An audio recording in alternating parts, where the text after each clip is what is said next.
नमस्कार, जय महाकाल।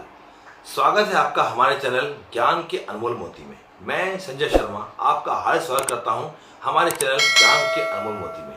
मित्रों, मैंने आपको पिछले वीडियो में शमी के वृक्ष के बारे में महत्वपूर्ण जानकारी दी। आज हम जानेंगे मदार के वृक्ष के बारे में। मदार, जिसे हम बोलचाल की भाषा में आग का पौधा भी कहते हैं, ये आग का पौधा हमारे आसपास उगाता है। हमें कभी इसका महत्व समझ में आता है, किसी को महत्व समझ में नहीं भी आता है, परंतु आज हम मदार के बारे में बहुत ही महत्वपूर्ण जानकारी और महत्वपूर्ण और रहस्ययुक्त कथा सुनेंगे, जो शायद आपने कभी नहीं सुनी होगी। मित्रों, इससे पहले आप हमारे चैनल को शेयर, लाइक और सब्सक्राइब जरूर कीजिए, जिससे आपको हमारी वीडियो जल्द जल्दी प्राप्त हो सके।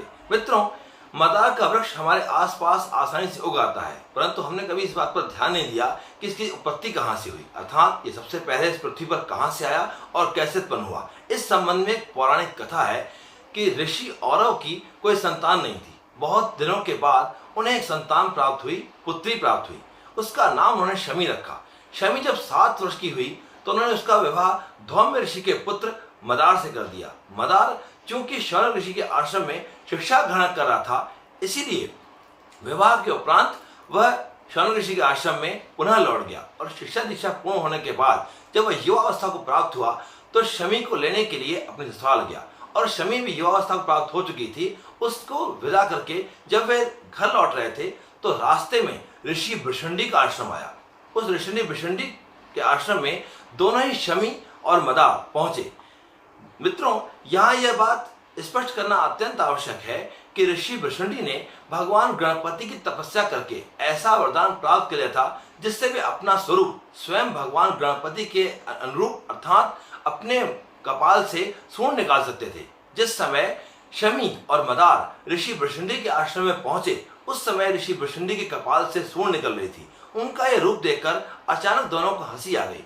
ऋषि भृशंडी को क्रोध आ गया और उन्होंने उन दोनों को श्राप दे दिया कि तुम लोग वृक्ष हो जाओ, और वो भी ऐसे वृक्ष हो जाओ जिन पर कोई पशु पक्षी आदि ग्रहण न करे और ना ही कोई अपना आश्रय ले सके। जब दोनों ही वृक्ष हो गए तब काफी समय बीत गया। काफी समय बीत जाने के बाद जब वे दोनों घर नहीं लौटे तो शौनक ऋषि को चिंता हुई और वे ऋषि औरव के आश्रम में आए और उनसे उनका हालचाल पूछा। तब उन्होंने कहा कि उन दोनों को गए हुए तो काफी समय बीत चुका है। वे दोनों ऋषि औरव और ऋषि शौनक ढूंढते हुए ऋषि भृशंडी के आश्रम में आए और उनसे निवेदन किया तो उन्होंने सारा वृत्तांत कह सुनाया। दोनों ऋषियों ने ऋषि भृशंडी से प्रार्थना की कि इन्हें पुनः रूप में लाने के लिए प्रार्थना की, परंतु ऋषि भृशंडी ने इसमें अपनी असमर्थता दिखाई और उन दोनों से कहा कि आप भगवान गणपति की उपासना करें, वही कुछ उपाय करेंगे। ऋषि औरव ने वहीं उस समय भगवान गणपति की तपस्या करना आरंभ कर दिया। मित्रों, ऋषि औरव की तपस्या से प्रसन्न होकर भगवान गणपति प्रकट हुए और वरदान मांगने को कहा। ऋषि औरव ने उन दोनों को वृक्ष योनि से छूट जाने के लिए प्रार्थना की, परंतु भगवान गणपति ने अपने भक्त ऋषि भृशंडी के आज्ञा में अवहेलना न करने के कारण उस वरदान को देने से मना कर दिया।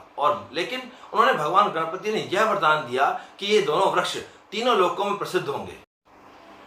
ऋषि भृशंडी के शाप के कारण मदार ऐसा वृक्ष बना जिसके पत्ते कोई पशु पक्षी ग्रहण नहीं करता है, और शमी ऐसा वृक्ष बनी जिसके वृक्ष में कांटे पाए जाते हैं। इस कारण कोई पशु पक्षी उस पर अपना घर नहीं बना। ऋषि औरव ने अपना तेज शमी वृक्ष में समाहित कर लिया और वहीं अपना शरीर त्याग कर दिया। मित्रों, मैं यह बात बता दूं कि भगवान गणेश और भगवान शिव के पूजन में शमी और मदार दोनों वृक्षों का उपयोग होता है। भगवान शिव के पूजन में शमी के पत्तों का उपयोग होता है और भगवान गणेश के पूजन में शमी के भी पत्तों का उपयोग होता है। मदार का उपयोग भगवान गणपति के पूजन में और भगवान शिव के पूजन में भी अवश्य होता है। मित्रों, मदार के वृक्ष में बहुत ही रहस्ययुक्त बात है कि मदार का वृक्ष 24 से 27 वर्ष के उपरांत उसकी जड़ में भगवान गणपति का विग्रह स्वयं ही उत्पन्न हो जाता है। यह प्रकृति और भगवान की देन है, अर्थात भगवान स्वयं उसमें विराजमान होते हैं। यह बहुत ही आश्चर्य और अद्भुत घटना है। कुछ वर्षों के बाद इसमें भगवान गणपति का विग्रह बन जाना यह बहुत ही अद्भुत बात है।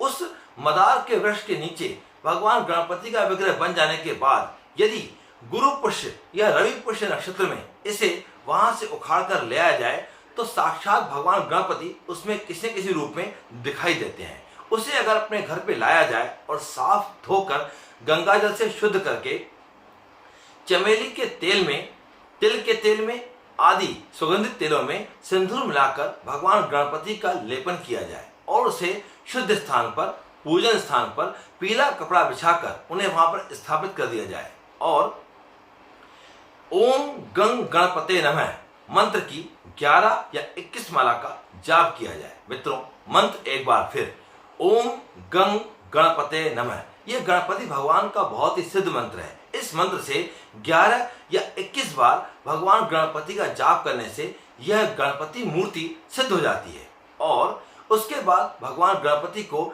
लड्डू आदि का भोग लगाएं।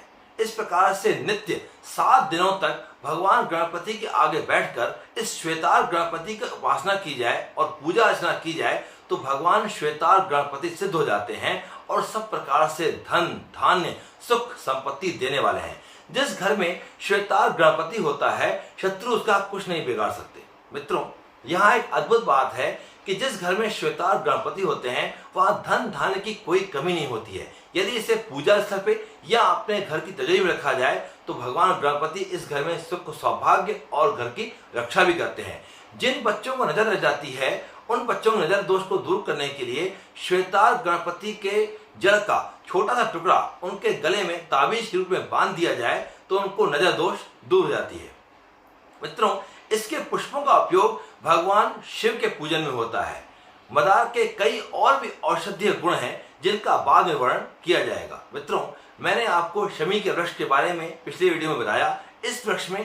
इस वीडियो में मदार के वृक्ष के बारे में बताया। मित्रों, यह जानकारी आपको कैसे लगी कमेंट बॉक्स में जरूर बताइए। आज के लिए इतना ही। जय महाकाल।